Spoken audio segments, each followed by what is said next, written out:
Stay we are, Pitbull. Book 3, Chapter 1, by George Fitzgerald.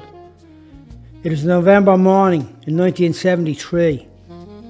Only when it's cold do jobs get done, said Trunks. He tightened his coat and swept his garden, the part between the junk.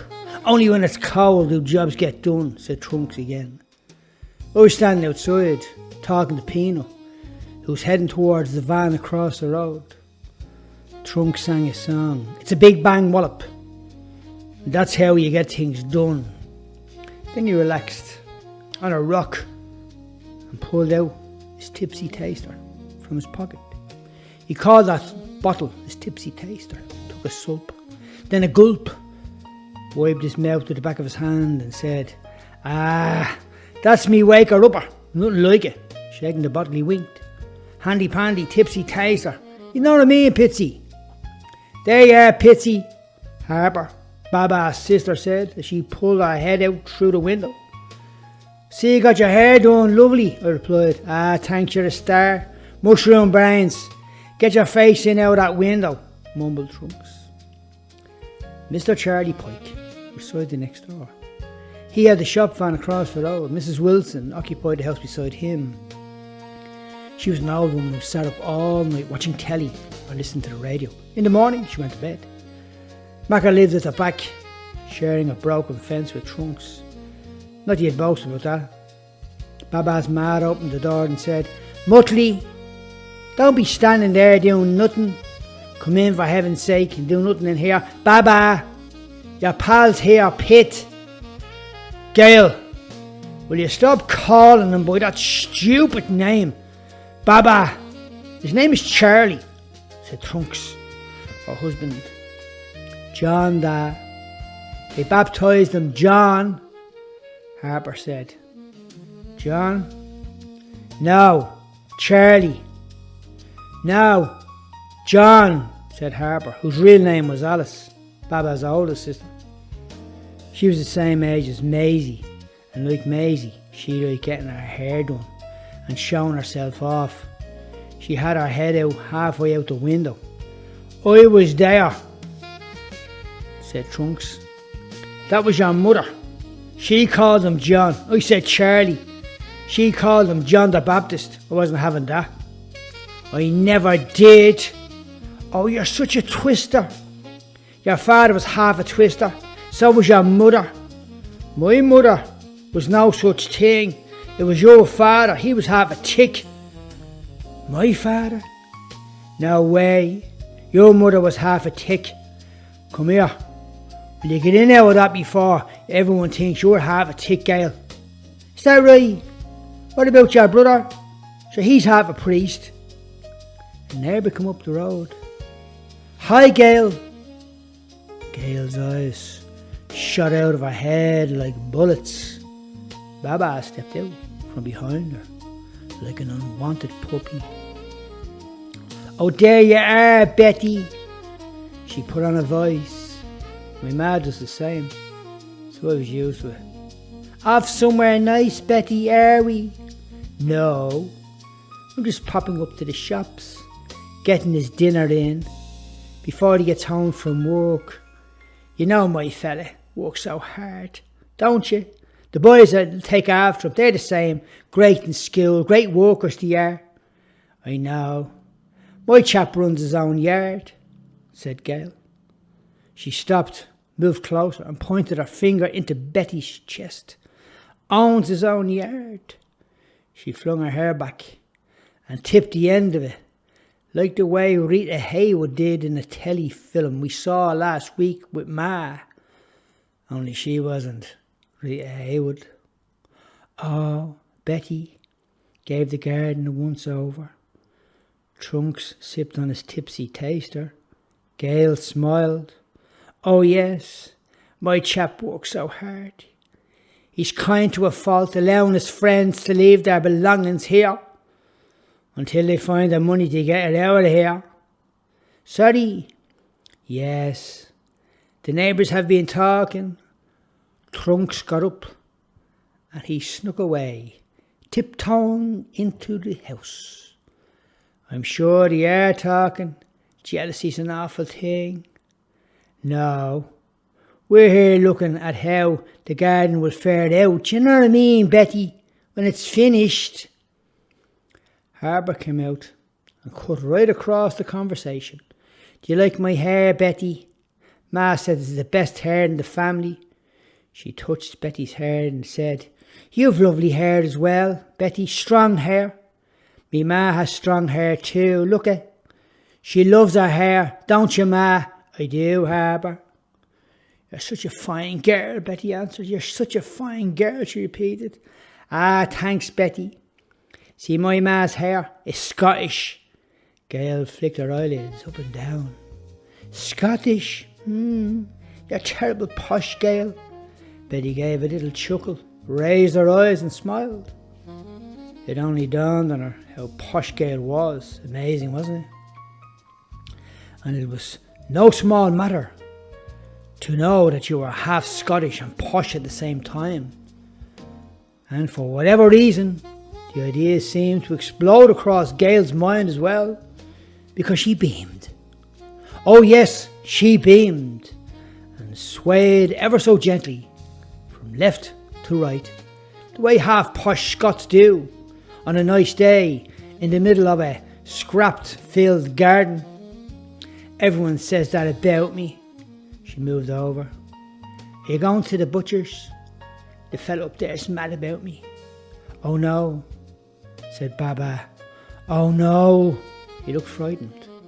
What? Says I. Look, it's the man. What man? Baa Baa. What man? Gail screamed. The man from the school.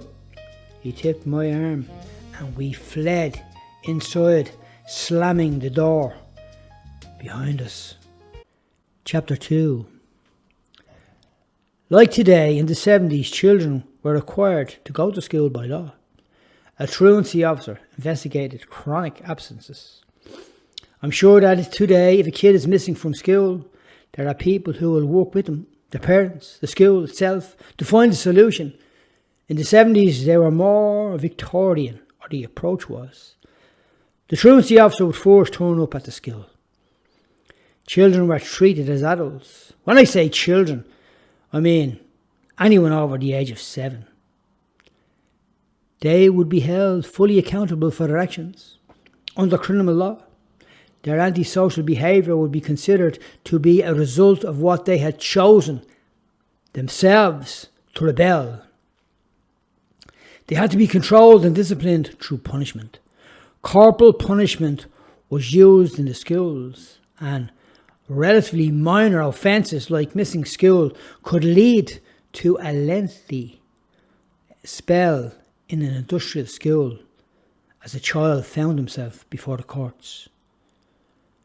It was on all our minds. That's what was on our minds that November morning in 1973. Nothing else as we dashed out the back door, out of Baa Baa's house. Now in the garden was a fence, and in that fence was a hole. So that's where we headed, into Macker's backyard. And seeing us, Macker opened the door, whispering, come in, boys. He looked right and left and slammed the door as we came in. Do you want sweets? Asked Macker. Yeah. Where are we going to get them? I replied. Over in the shop. Over in the shop? What shop? Shop in the village. So we've no money. What are you talking about? Inquired Baa Baa. You don't need money. Watch. We shifted our gaze to observe everything around us as we walked down through the houses. The absence of Macker and me from school was not a cause to worry anyone. However, when it came to Baa Baa, that was a whole different matter. He was hardly ever in. Our saunter was not merely a relaxed stroll, but it was more sinister as we walked, carrying ourselves in a dishonest demeanour. In short, if the police were looking for us, we wouldn't be hard to find. Now, Macker was a thief. As we came out of the lane heading towards the village, he saw an elderly man. We didn't, but he did. With a winking eye and a mumbling mouth, he said, "Watch this and watch me." He crossed over, bumped into the man, smiling. As he passed, he waved the old gent's wallet in the air, like a winning ticket he'd won on the bingo. Baa Baa and my mouth opened so wide you would have parked 2 buses inside him. I looked at the man and felt sorry for him. My feelings vanished in an instant when I saw the kid our age, sitting on the ground with wild hair and dirty jeans and a filthy t-shirt that one time was white. He saw us and we saw him. He was like us and we were like him. He gave me a nod. I returned the gesture as he jumped to his feet, saying, "My name is Rooster." And seeing Rooster, Macker shoved the wallet into his pocket and wiped his nose with the back of his hand. The expression on Macker's face told me he already knew who Rooster was, and he was weary of him. That I could tell, without anyone explaining to me. Rooster started a yap marathon, where in the middle of it he came up for air and apologised for rambling on, but only went rambling some more. So off we all went, with no formal introductions, listening to Bing Bang Wallop. Rooster displayed all the characteristics of a spoofer, and we displayed all the characteristics of 3 little dopes, as Baa Baa's ma had said, called us for listening. We made it to the village and entered a shop. Inside was a counter, armed with sweets. Behind the counter was an old woman. She beamed at us as we came close. "Now, what can I get you boys?" "How much a day?" Macker ordered, pointing to the football magazines behind her. The old lady shifted and shuffled to where she had the magazines piled. Macker reached over as she turned her back and lifted a chunk of lollipops from the jar. She continued. He winked at me. I didn't wink back, but Rooster did. Baa Baa, he just stood behind us in a daydream, staring at nothing, rolling his thumbs clockwise and anti-clockwise, as a guy would as he walked around in some sort of a daydream, missing everything. The lady put her glasses on. Then she said, "Let me get my steps, let me get my steps." She walked through a door at the side of the room. Once she'd gone, Macker ran around the counter, emptied the cash box. He was about to run out the door when he saw a ring by itself beside the box. "Mrs. Walsh! Mrs. Walsh!" cried a voice from the door. The tone was so loud that it rang in my ear and I fled, showing no curiosity as to who owned that woman's voice. I looked behind me. "Baa Baa, run!" I screamed, looking behind at Macker pulling him from the back of his neck, grabbing really hard onto his collar and pulling him back. Together, all the same, we all raced with speed, not stopping for a breath. I listened to Baa Baa sob and pant, his feet slowing down. The police were standing on the far corner. A group of school kids advanced out of the church with their teacher in front. So I joined in the line, passing the waiting copper. Macker was gone. So was Rooster. In panic, Baa Baa jumped on a bike. The owner had walked into a shop. In desperation, he fired a glance over the shoulder and ploughed into an old lady, knocking her out. All Baa Baa could see was blood oozing from her head. Baa Baa was caught. A plain clothes policeman had him. What I did not know then, but Macker had slipped into Baa Baa's pocket as he ran the wallet, the ring, and other stolen money. Baa Baa wasn't aware of that. He'd find out later. But from where I stood, I could see everything.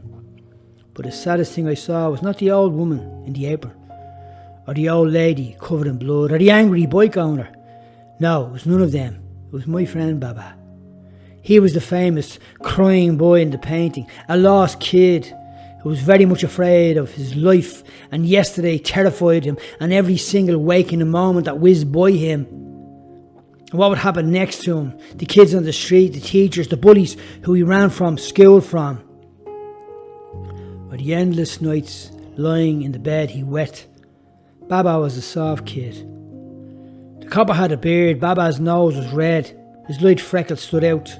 His eyes were red from crying. The look of acceptance in his face, as if to say, what awaits me now?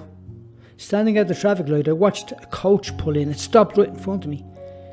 In it was kids our own age, who wore blazers, shirts and ties. Their hairs were neatly combed. One kid, by the window, smiled. It was a passing gesture. He gave me a gentle wave. In that fleeting moment, I wanted to know who he was. What prompted him to smile and wave at me, a stranger? I fired a glance at a police car pulled in. I wondered where the smiling kid was going, because I knew where the crime one was heading. The bus left, and I looked at Baa Baa being put into the back of the car. I wanted to help to run over and tell them they got the wrong guy, but how could I? So I did the only thing I could. I inched away with great sadness. Baa Baa missed school a lot between the school absence, the robbery, the stolen bike, the money, the ring, the lady who was hospitalised. The judge sent him away. The woman made a full recovery. Baa Baa never would. Chapter 3. Ma got a fat belly, and we got a new brother. His name was David, so it was me, Abby, Peter and Paul, and now David. Abigail, as I had said, had long hair and a pretty face. My granny would look at her, my sister, that is, and then at my dad, with one eye closed, saying, "Were you ever a sailor?" "What? Were you ever a sailor, Ma?" "I know what the likes of him gets up to." Winking, she said, "Sailing the 7 seas." "Ma, what are you talking about? My husband was never on a boat." "Your husband. That's what he's telling you. That's what he's telling you. Sailing the 7 seas is right." Dad complained. "You know what? I've heard of people being as thick as 2 planks. See her? She's that thick you'd build a housing estate out of her. Brains. She hasn't got any. Thick over there, chewing her way through God knows what, smoking the house out of it, puffing on that pipe, pouring out the coal on the fire, as if I'm Rothschild." My sister had several callers, even at a delicate age of 13. On the streets they called her Abby, but Ma allowed none of us to call her by that name in the house. It was Abigail. Peter and Paul did their homework, played hurling, and hung out with Sam, the bookworm, and Julie, and the mathematician, and the history fanatic Harold. They were good boys. Our parents raised us all in the same house. But as you would know, I'd say the majority would say I was slightly different. Abby the daydreamer, the daughter who couldn't put a foot wrong. I couldn't get one right. She called her parents Mum and Dad. I hated the way she did that. I used to think she did it to do my head in. Granny, who I renamed Hairball, for all her finger-pointing assaults, spoke nicely to Abby, whom we all called Abigail, as you know. Granny Hairball often silently applauded her with those weird eyes. Abby liked the smell of coffee. She never drank it. My Aunt Maggie loved coffee and drank it by the bucket. She'd come in and make her own with the jar she brought with her. She'd chat for Ireland, my Aunt Maggie. Maggie had a special way of making coffee. She'd boil the water, pour it into a cup, put a spoon of coffee in, and pour some water out. Then she'd give it a good stir and add cold water. Place a spoon in it and give it another stir. Then she'd add more coffee and stir it again. After 2 gulps, she'd add the tiniest drop of milk. Then she poured the last few drops onto a saucer, added milk and sugar, and gave it the hairball, who drank it from the saucer. There was a new show on the BBC called The Waltons. All the family watched it. I have to say, I did too. Ma made cake and popcorn. We'd had sweets. In my heart, I loved those times being at home with my family. However, I was carrying a lot of guilt, even as a kid. Maggie had gone home. Why Maggie was always there? I could see that Dad had that same question. It was lodged between his eyes. Maggie's marriage was childless, so I suppose she was lonely. When her husband was in work, he worked nights, so he slept in the day. Ma made coffee. The aroma of the baked cakes, coffee, sweets, the cinnamon Ma used. I asked Ma for a sup or coffee. She smiled, lifted the bottle green cup to my lips and said, "Be careful. It's hot."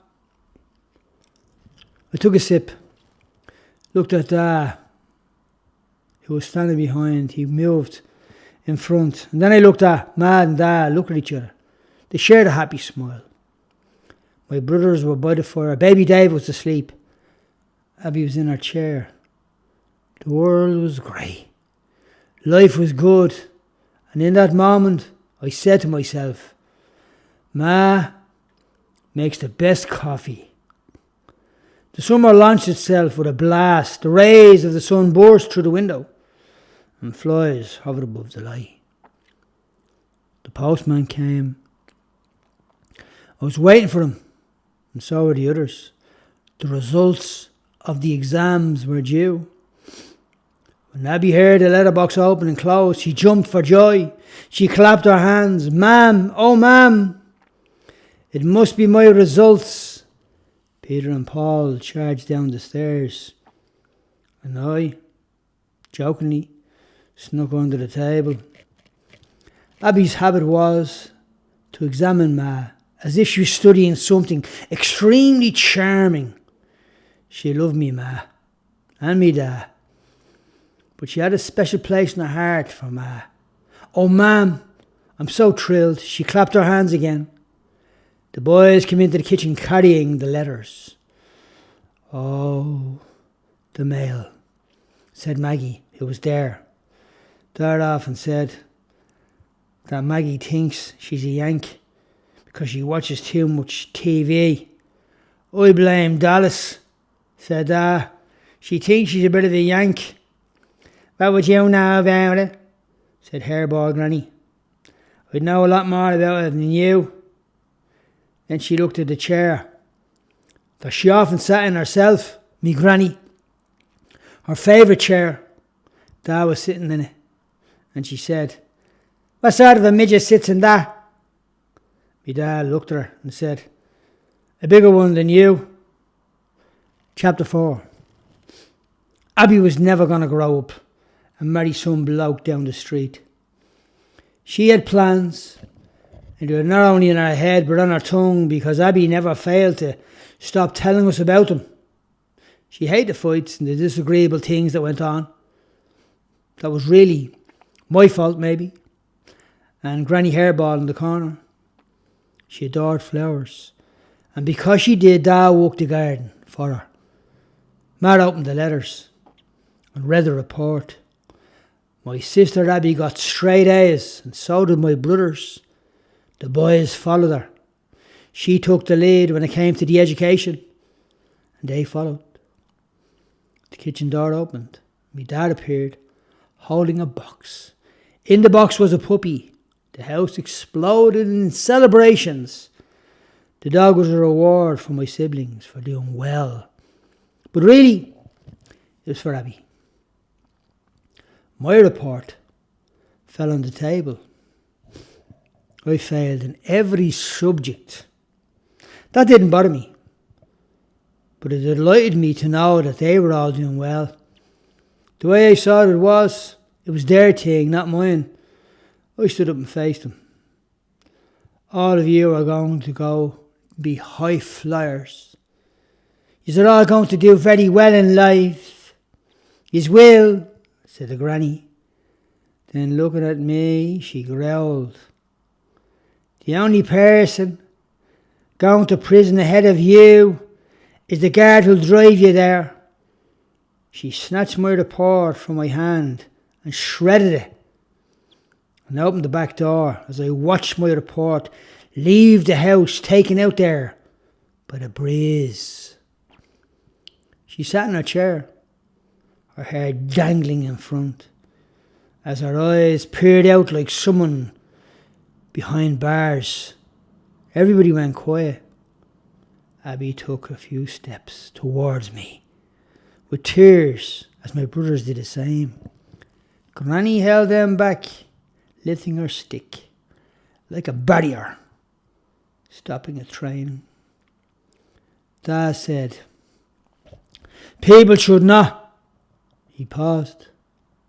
Granny lit her pipe. He stood still. So did Ma. They froze like bank robbers who the guards had said, don't move, hands in the air. Taking her time, she ran her eyes around the room and slowly took a deep drag on her pipe. Out came the smoke, gushing out of her mouth, lungful after lungful. Then Granny finished the sentence. Me dad had said, "What? Should not throw stones in glass houses? My son, my son!" Her son was sent away at 13 years of age. She looked at me, at Ma, Dad, gazed into space as if he was chasing some sort of tale or memory that he knew about. Abigail burst out crying. I did not know it then. But right there, in my granny's heart, lied all our problems.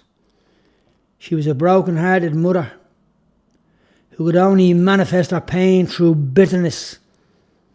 Ma was crying, and I knew that Ma and Dad and Granny knew something none of the rest of us did. And so I left, slamming the door behind me. In my world of self-rejection, everything I did was right. They were wrong. I did not get the breaks, the chances, or the opportunities. The world and its grandmother were against me, or so I thought, as that chip on my shoulder grew.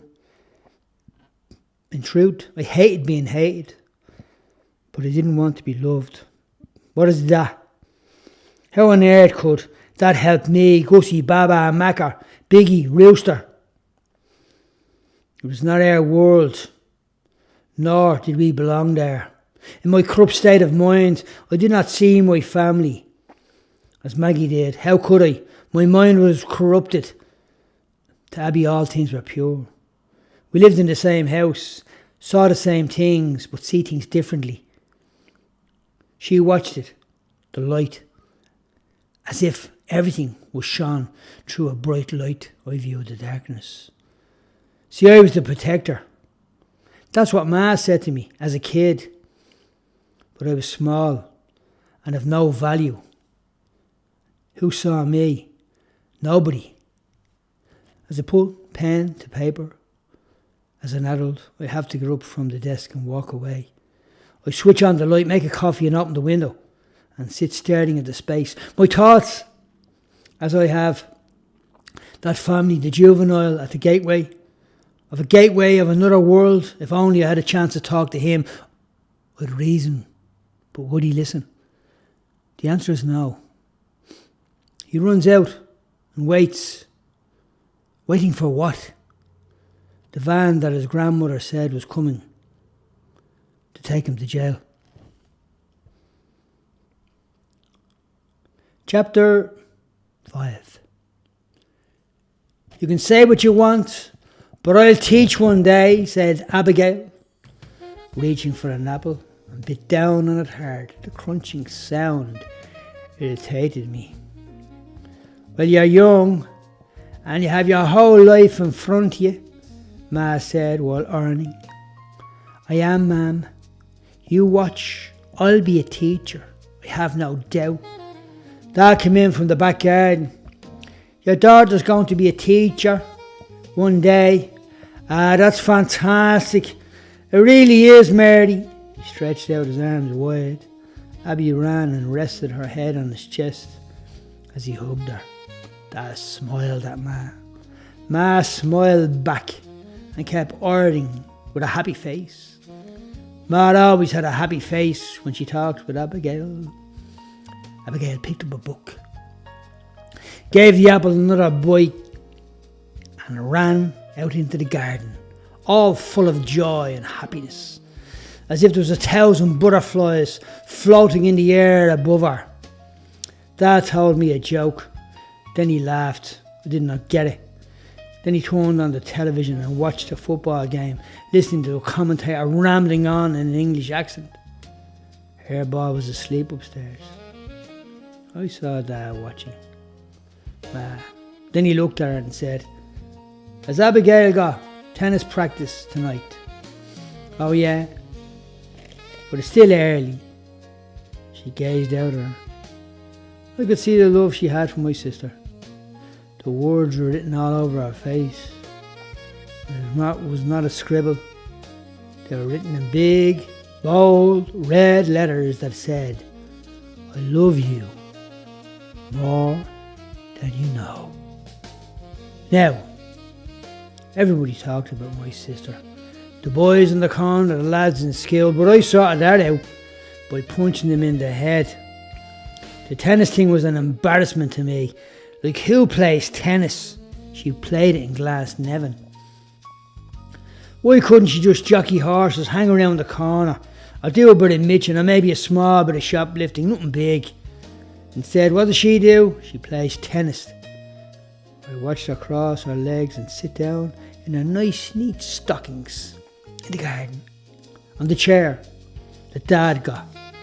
Ma looked out again, carefully placing her little shoes beside her.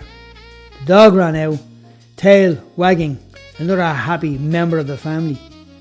Ma was folding the clothes in the daydream world. My dad was watching the match. Time ticked on. Ma called Abby. You need to get ready for your tennis. She came in carrying her book. Oh, ma'am, the other day on the bus I saw a drunken boy. He was young and violent. He was one of them. She paused. Her statement, he was one of them, did something to the atmosphere. Dad looked up.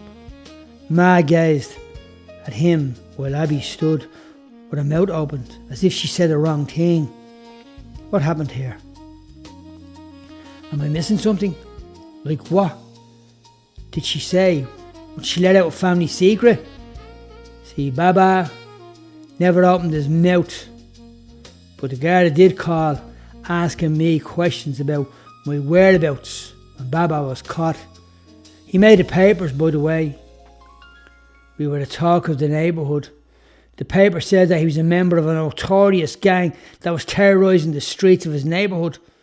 For the life of me, I couldn't see how that could be, how they came to that conclusion. A few things were clear. Our reputation shot up. And man, they were furious at me. I knew one thing. If Trunks knew what Macker did, at best, he'd be in hospital right now. Is that book good? Are you enjoying it? Ma asked. The distraction was obvious. I picked up on it. So I turned on them with a dark stare, thinking, so I'm one of them. That's who I am to you lot. To be fair, I never gave them any other opportunity to think anything else. Oh, I love the story, ma'am. I really do. I love the story. I love the book cover. Oh, Sense and Sensibility. Yes, ma'am. Jane Austen was a brilliant writer. The book follows Dashwood sisters as they moved with their widowed mother. from the estate on which they grew up. I keep reading. I will, ma'am. Did you ever read, ma'am, when you were young? Like me? Yes. Well, sometimes. She picked up the Bible. This is powerful. Abby smiled and said, would you like to come and see me play? Her question was directed at me. I shut up. A strange feeling overcame me. Dad, can I bring him? She said, as if I was the younger brother. Yes, if he wants to go. Would you like to go with your sister and watch her play tennis? Ma smiled. It was a hopeful smile, mingling with sorrow or pity. In the light of my sister's fantastic life, I must have appeared like a lost and lonely boy. I'm sure that is how they saw me. I flushed red. Thanks, Abby. Some other time, if that's okay. She walked over to me, rubbed my head and said, you're my big brother and I love you. Ma put her hands to her mouth, burst out crying and ran up the stairs. I was shocked. That was the first time in my life anyone ever said those words to me. I did not know where to look or how to reply. Abby, a young woman, had the wisdom to know that. She bent over and kissed my cheek. You might be a bulldog on the outside, but you're a little poodle on the inside. She gently pinched my cheek. Dad coughed loudly. He shared an awkward glance with me.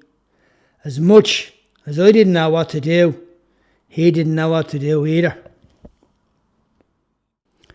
A lot of thoughts ran through my head, but one sentence stuck there, which said, stay where you are, Pitbull. If only I'd have listened, but I didn't.